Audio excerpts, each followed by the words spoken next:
মাঝে মাঝে এমন একটা দিন আসে যে অনেক ব্যস্ততার সাথে দিন কাটাতে হয়। আসসালামু আলাইকুম এভরিওয়ান, নতুন একটি ব্লগে আপনাদের স্বাগতম।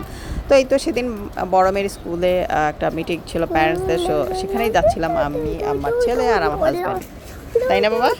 এটা তুমি কিসে উঠছিল? সিএনজির মধ্যে? এটা সিএনজি না, এটা ছিল টেম্পু। ভালো লাগছে তোমার? হ্যাঁ। ও, আমরা সেদিন এই টেম্পো করে গিয়েছিলাম অলংকার থেকে, তারপর কিসে যেন গিয়েছিলাম বাবা?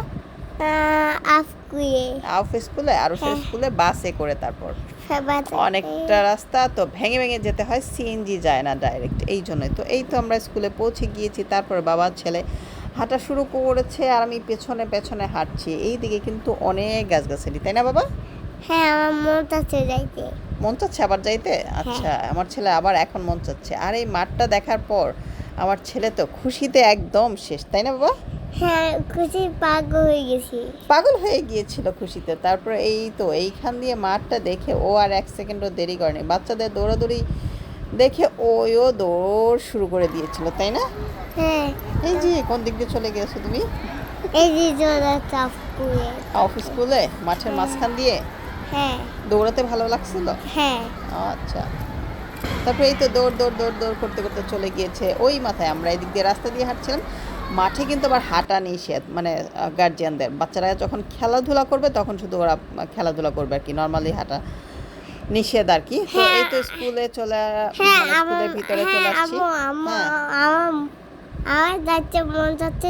আচ্ছা ঠিক আছে, তারপর সে বলতে আপা ওকে ঠিক আছে। তারপর আমরা এই যে সিঁড়ি দিয়ে একদম 5 তলা পর্যন্ত উঠতে হবে হেঁটে হেঁটে। ওরে বাবা, এমনিতেই টায়ার্ড বলতে বলতেই। তো যাই হোক, তারপরও উঠে গিয়েছিলাম হাঁটতে হাঁটতেই। খুব একটা টায়ার্ড হইনি, কিন্তু যতটা বলেছি। তারপর এই যে ছেলে ওনার বড় বোনের সাথে দেখা করলো, আর এইখানে গার্জিয়ান ছিল একটা, উনি আর্মি পার্সন। তারপরে স্কুলের টিচার ছিল, কথা বলছিল।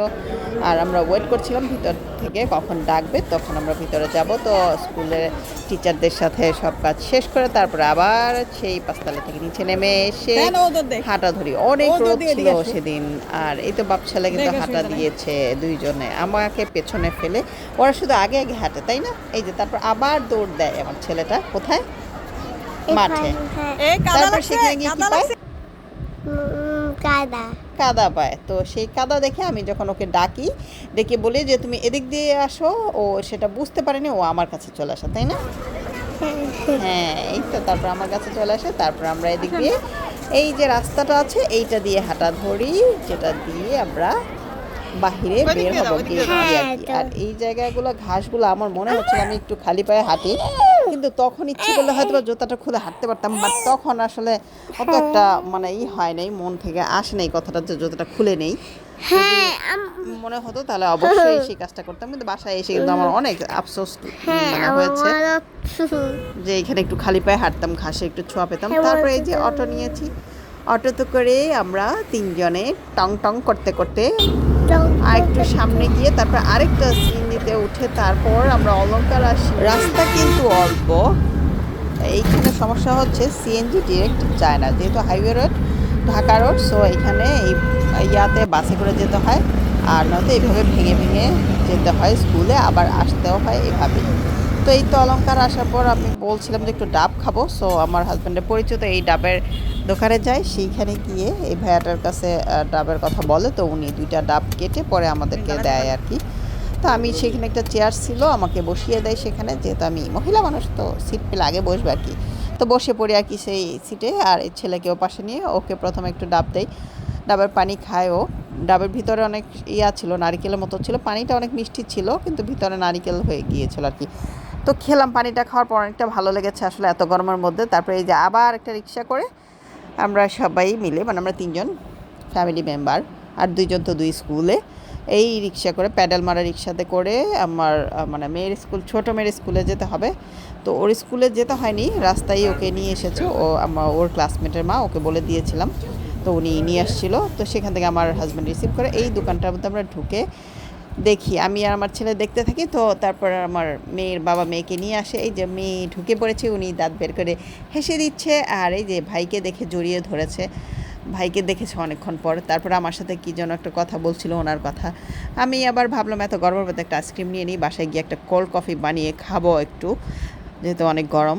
তো যেই কথা সেই কাজ নিয়ে নিলাম। তারপর হাঁটা ধরলাম, বাবা ছেলে আগে আগে আর মা মেয়ে পেছনে পেছনে। কিন্তু ছেলে আর মেয়ে দুইজনে কিন্তু দুইটা চিপস নিয়েছিল।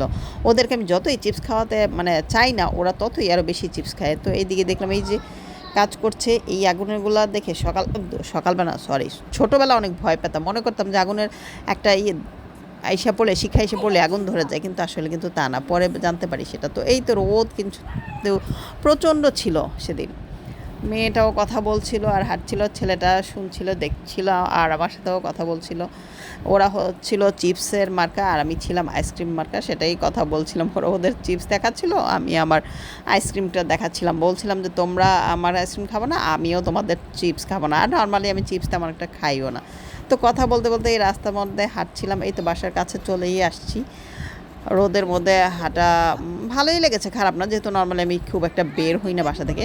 তো মাঝে মাঝে যখন বেরোই তখন রোদ বৃষ্টি যাই থাকুক না কেন আমার কাছে ভালোই লাগে। আমার ছেলে তো অবশ্যই পছন্দ করে বাইরে ঘোরাঘুরি, মেয়েটা একটু করে, যেহেতু ওরা প্রত্যেকদিন স্কুলে যায়। তারপরে বাসায় এসে আবার এই যে একটু রান্না বাকি ছিল, লাল শাক ছিল, সেটা আবার ওয়াশ করে নিলাম।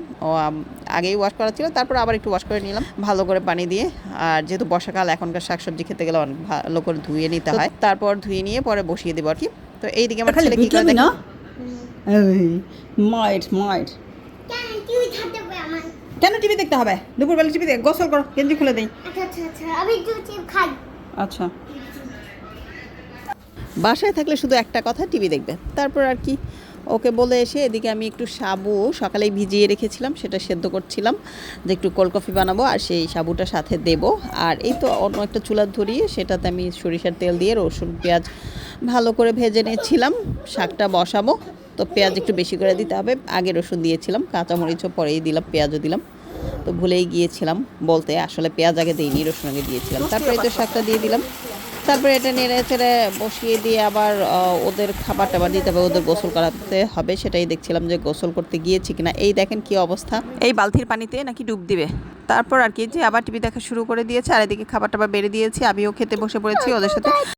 খেতে বসে ডান্স করে, কি একটা অবস্থা। ভাত কিন্তু শেষ হয় নাই, কি মারবো এখন? তুমি ওর কাছ থেকে এটা আশা করো? না, একদমই আশা করি না যে ও ভাত শেষ করবে। সেটাই। You are a very very bad. সরো, তুমি আবার আইসক্রিম কেন খাচ্ছ? খাইছি অনেক। এই তো আমার কোল্ড কফি, এত গরমের। তারপরে এই তো আমার কোল্ড কফিতে আইসক্রিম দিয়েছিলাম একটু বেশি, সো বাইরে দিয়ে পড়ছিল। তারপরে ভাবলাম একটু ডেকোরেশন করি চকলেট সিরাপ দিয়ে, বাট আমি তো আর প্রফেশনাল না, তো খুব একটা পারছিলাম না, চেষ্টা করছিলাম বাট হচ্ছিল না। তারপরে যা ইচ্ছা হচ্ছিল তাই বানিয়ে রেখেছিলাম। তো এইভাবেই আমার ব্যস্ততম একটা দিন শেষ হয় সবার সাথে, বাচ্চাদের সাথে। তো ভালো লাগলে অবশ্যই চ্যানেলটা সাবস্ক্রাইব করে লাইক কমেন্ট শেয়ার করে পাশে থাকবেন। আর আমার ছেলে আমার সাথে যুদ্ধ করছে, কি বলবো। ওকে, আল্লাহ হাফেজ, সবাই ভালো থাকবেন, আমাদের জন্য দোয়া করবেন। তুমি তো আসবে।